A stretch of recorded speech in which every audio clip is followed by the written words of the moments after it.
অভ্যুত্থানের 9 মাস হতে চলেছে।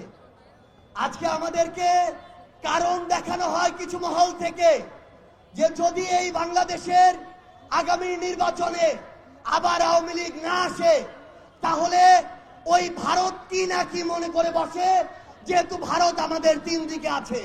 আমরা স্পষ্ট করে এই অভ্যুত্থানের ক্ষেত্র শাহবাগ থেকে বলতে চাই, ভারতের দিকে আমরা তাকাতে পারি কিন্তু ওই আধিপত্যবাদী ভারতের দিকে আমরা ঘৃণাক্ষরেও আর তাকাবো না।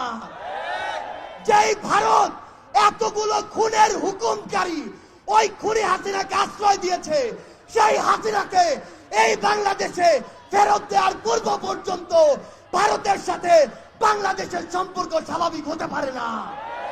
খাতা কলমের সম্পর্ক আর জনগণের সম্পর্ক কোনদিন এক হতে পারে না।